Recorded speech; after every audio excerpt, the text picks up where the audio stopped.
नमस्कार। न्यूज के चौधरी में आप सबका स्वागत है। मैं वीरेंद्र चौधरी एक बार फिर से आपके सामने हाजिर हूँ एक नए सवाल के साथ। सवाल ये है, बांग्लादेश में हिंदुओं को कौन बचाएगा? आइए इसी सवाल पर देखते हैं न्यूज के चौधरी। बांग्लादेश में पिछले 2 महीने से कत्लेआम मचा हुआ है और आखिर 5 अगस्त को बांग्लादेश की प्रधानमंत्री शेख हसीना ने जान बचाकर अपने पद से इस्तीफा देकर भारत के शरण में आ गई हैं और वो दिल्ली में हैं। भारत के मित्र रही हैं, उनके पिता भी मित्र रहे हैं। स्वाभाविक है कि भारत उनके लिए सुकून का देश है और रहेगा। लेकिन मेरा सवाल बहुत ही जमीनी सवाल है कि बांग्लादेश में जो कत्लेआम हो रहा है शुरू हुआ किसी और मुद्दे पर और अब वो कत्लेआम हो रहा है वहां के minority second largest population of Bangladesh हिंदुओं को मारा जा रहा है, उनके घरों को जलाया जा रहा है, उनके पूजा स्थलों को तोड़ा जा रहा है।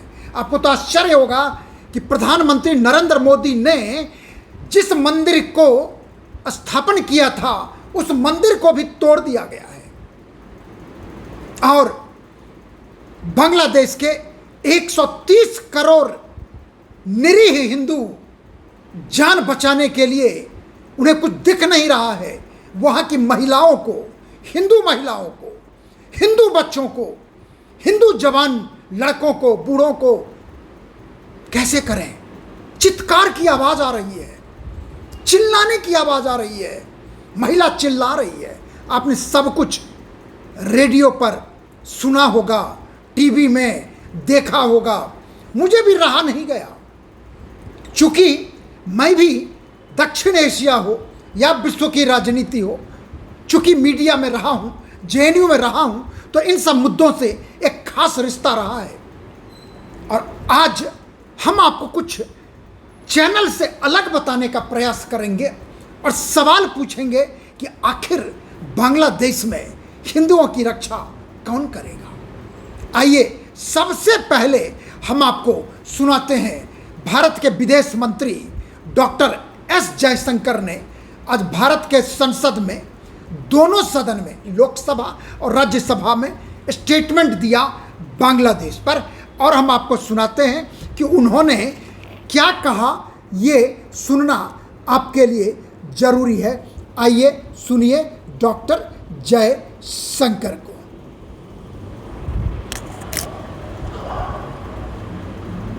Statement by minister Shri S Jaishankar. Mr. Chairman, sir, I rise to apprise this august House of certain recent developments pertaining to Bangladesh. As honorable members are aware, India-Bangladesh relations have been exceptionally close for many decades over many governments. Concern about recent violence and instability there is shared across the political spectrum.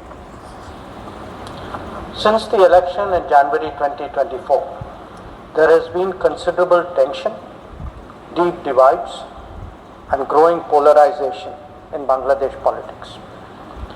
This underlying foundation aggravated a student agitation that started in June this year. There was growing violence, including attacks on public buildings and infrastructure, as well as traffic and rail obstruction. The violence continued through the month of July.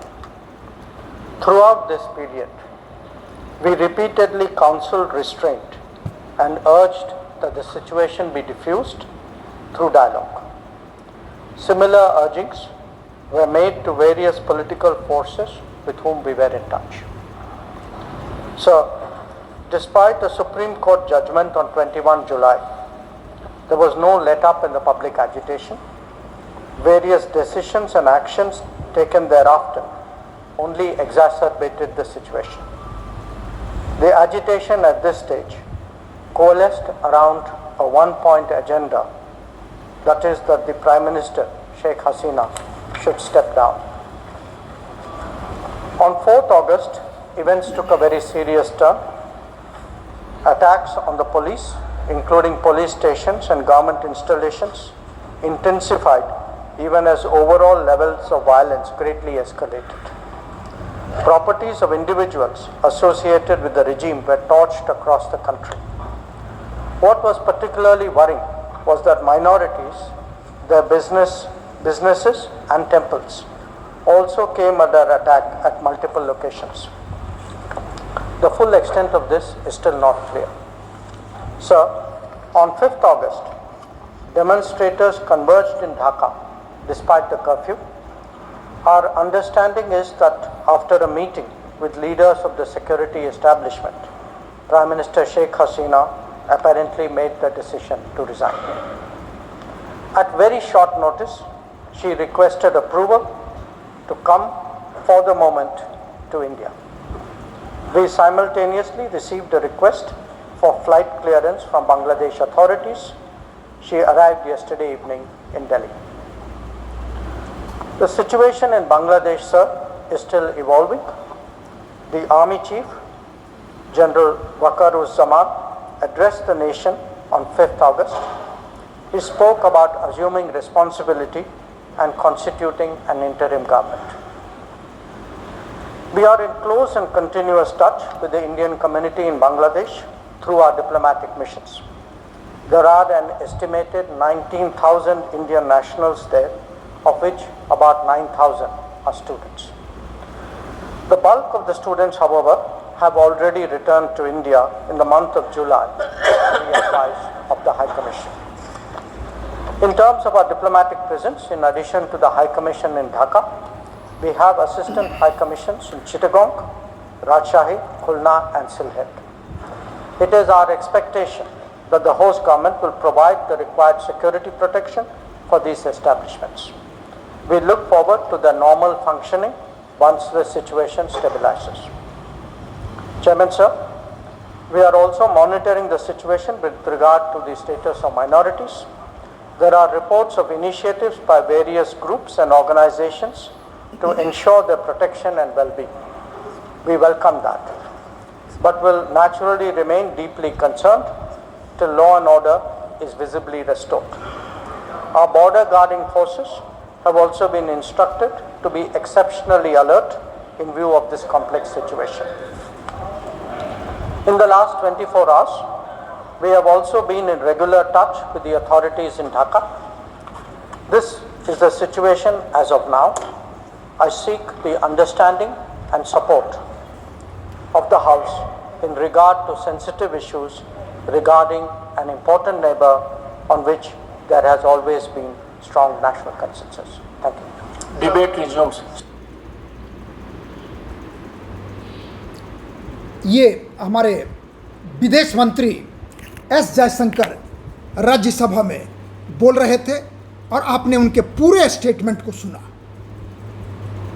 और इसमें जो हमारा concern है कि जो अल्पसंख्यक है वहाँ के हिंदू समाज है, चाहे बुद्धिस्ट समाज है, चाहे अन्य है, उनकी रक्षा कौन करेगा।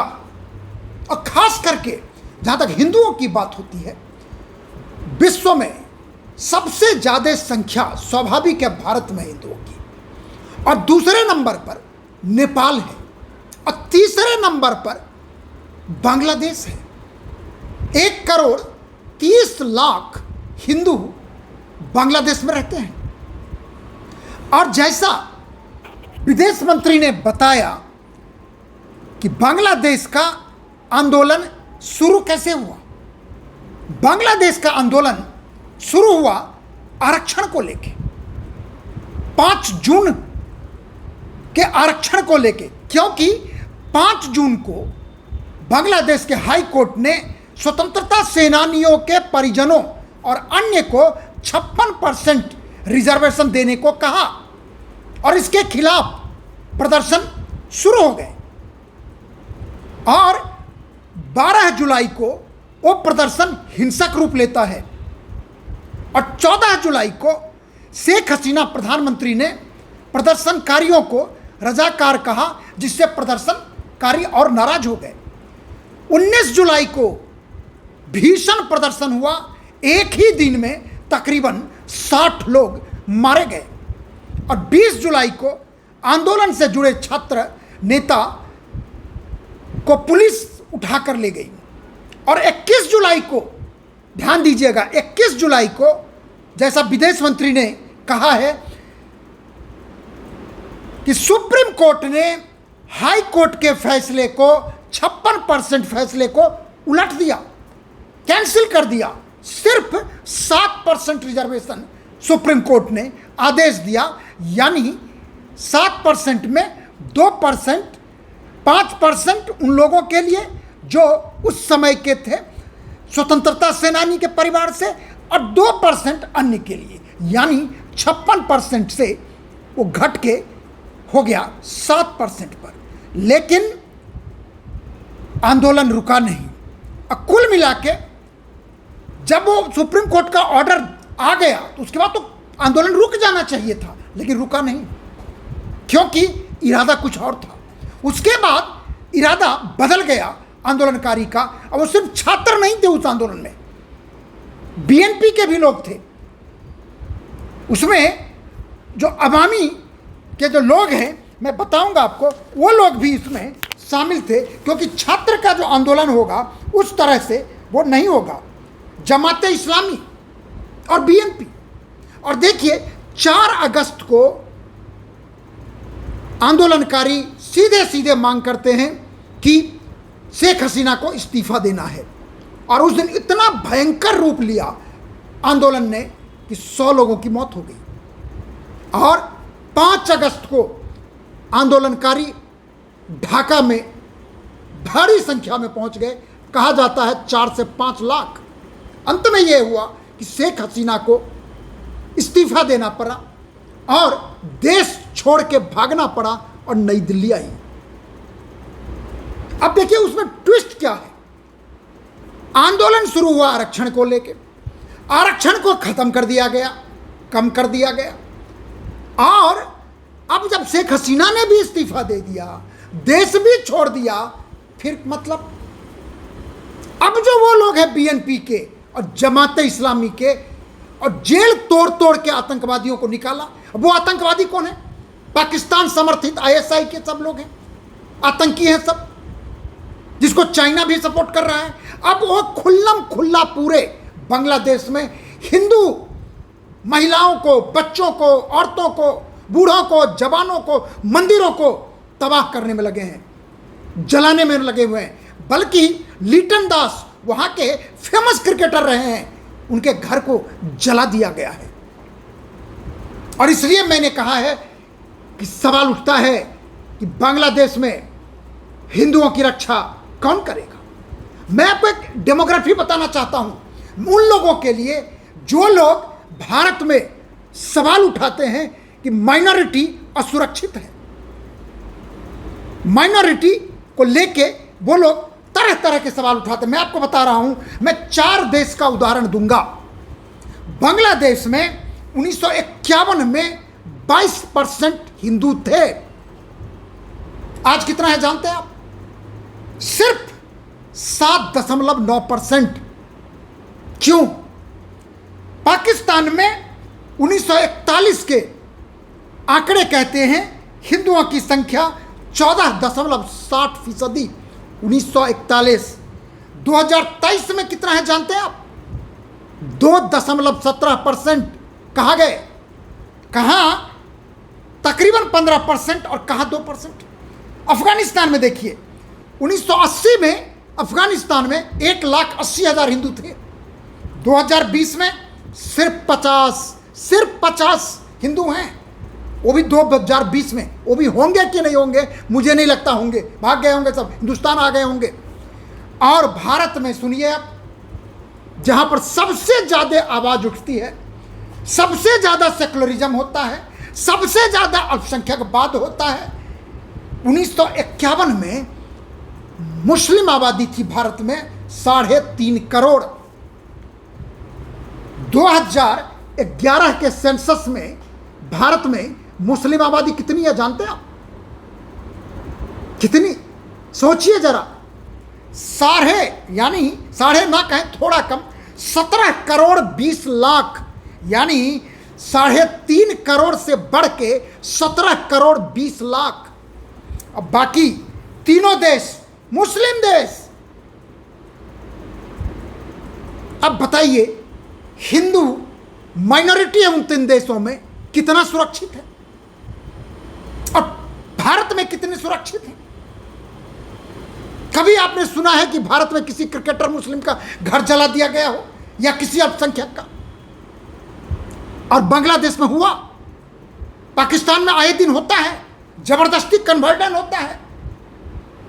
और इसलिए विदेश मंत्री ने कहा है कि वहां पर उन्हें चिंता है हिंदुओं की, हिंदू मंदिरों की, बुद्धिस्टों की, उनके मंदिरों की। तो मेरे कहने का मतलब है कि वहां पर बांग्लादेश में हिंदुओं की रक्षा कौन करेगा?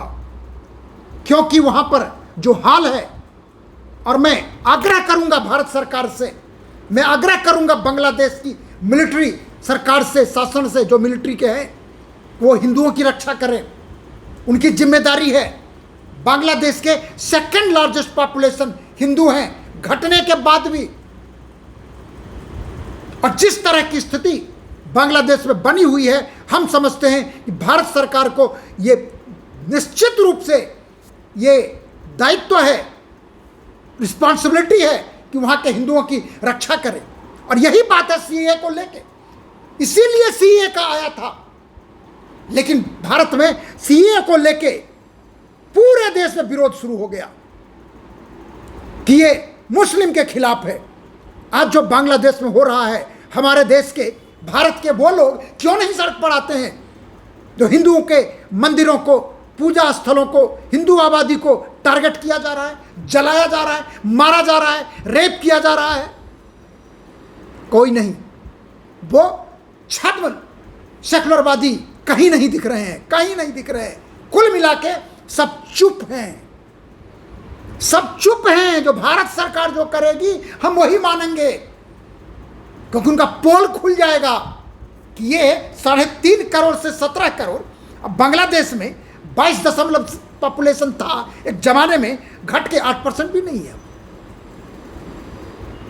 इसलिए मैं कहता हूं कि भारत सरकार निश्चित रूप से एक सटीक प्रयास करे, ठोस प्रयास करे, जिससे बांग्लादेश के हिंदुओं की आस्था की रक्षा की जा सके और बांग्लादेश के हिंदुओं को, अपने को सुरक्षित रख सके। अब बांग्लादेश मिलिट्री शासन से भी मैं कहूँगा, आग्रह करूँगा कि आप उनकी रक्षा करें, क्योंकि बांग्लादेश के हिंदू बहुत ही असुरक्षित हैं, डरे हुए हैं, सहमे हुए हैं, चित्कार लगा रहे हैं। ध्यान दीजिए। आखिर में, यदि आपको कार्यक्रम अच्छा लगता है तो इसे आप लाइक करें, शेयर करें, और यदि कुछ कहना चाहते हैं तो कमेंट सेक्शन में जाकर अपनी बात जरूर लिखें। और आखिर में आपसे एक आग्रह है कि मेरे YouTube चैनल को आप जरूर सब्सक्राइब करें, जिससे हम आपके साथ हमेशा अपनी बात साझा करते रहें। बहुत बहुत धन्यवाद। नमस्कार।